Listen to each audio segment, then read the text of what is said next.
genetically engineered, because GMOs can include regular kinds of breeding. And so GMO is the popular term that most people hear about.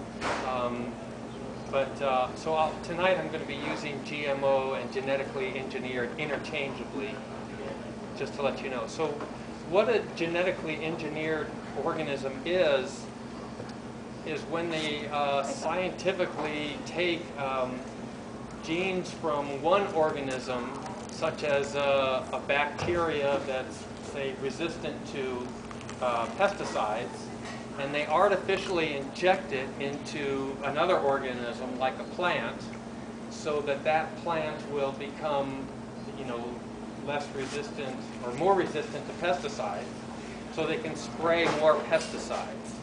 And they can also take genes from, completely different species, like put fish genes into tomatoes so they don't freeze and stuff like that. So that's basically what GMO is.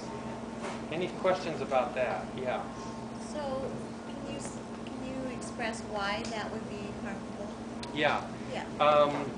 Basically what you end up is with plants with genes that would never appear in nature.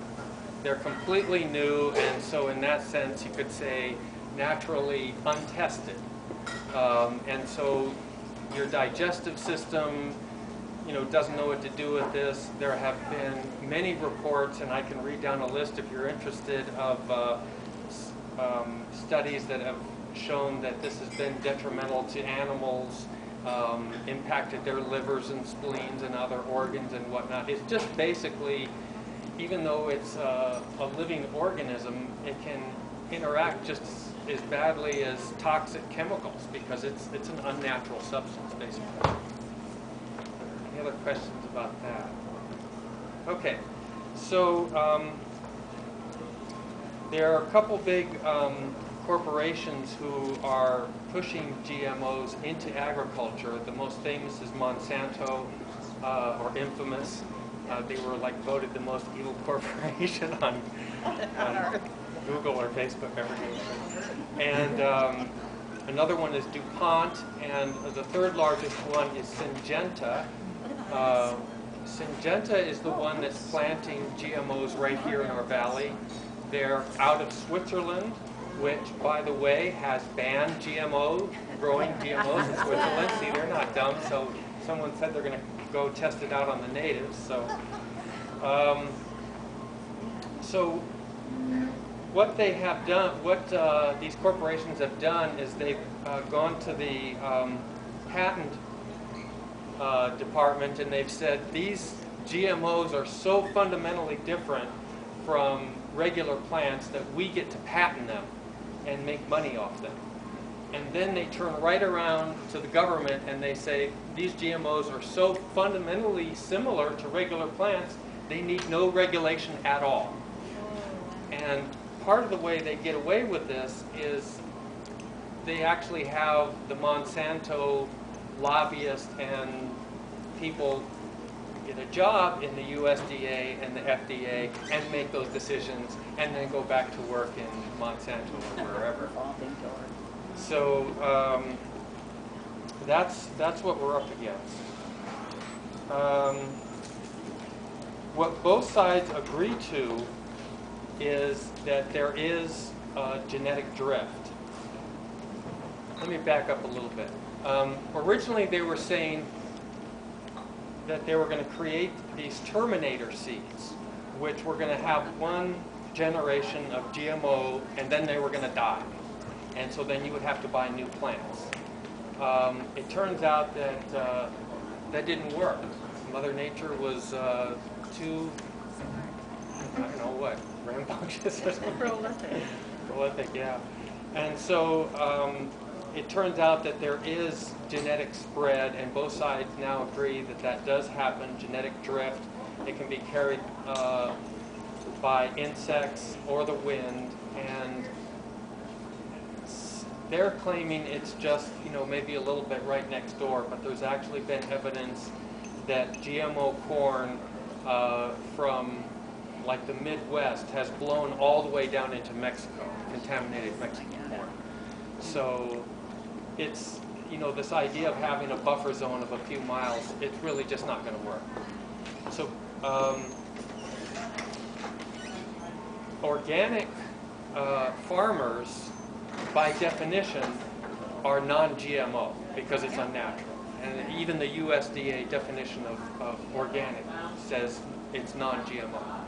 So if you get genetic drift and contamination of your organic plot, it's no longer organic by definition.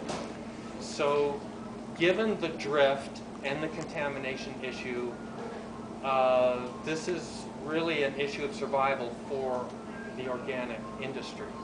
Not just the plants, but then you've got organic alfalfa, which has now been completely deregulated.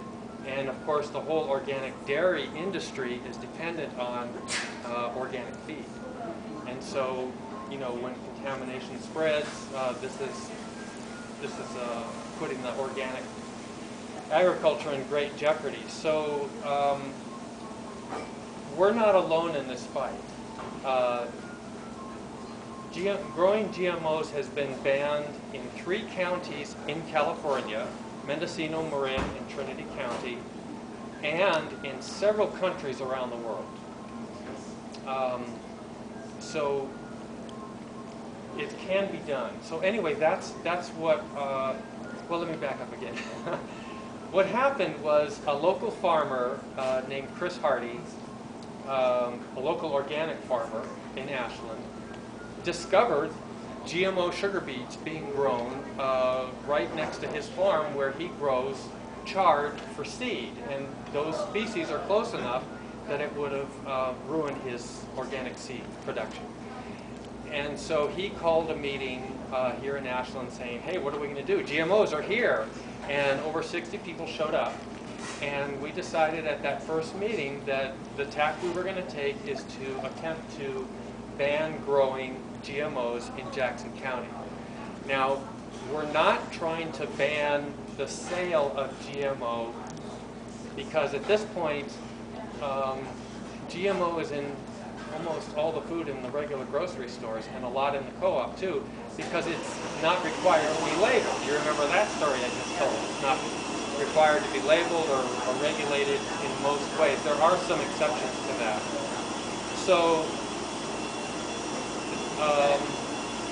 just to address that, since I brought it up. Okay. Oh, good. That was short. So there is that whole other issue of the right to know what's in your food, the labeling issue. And there is a group out of Eugene, Oregon, which GMO-free Oregon, is that what it's called? Who's has a petition drive for the state for a labeling law, and that's going to address that. So of course we'll be helping with that as well. You know, gathering petitions.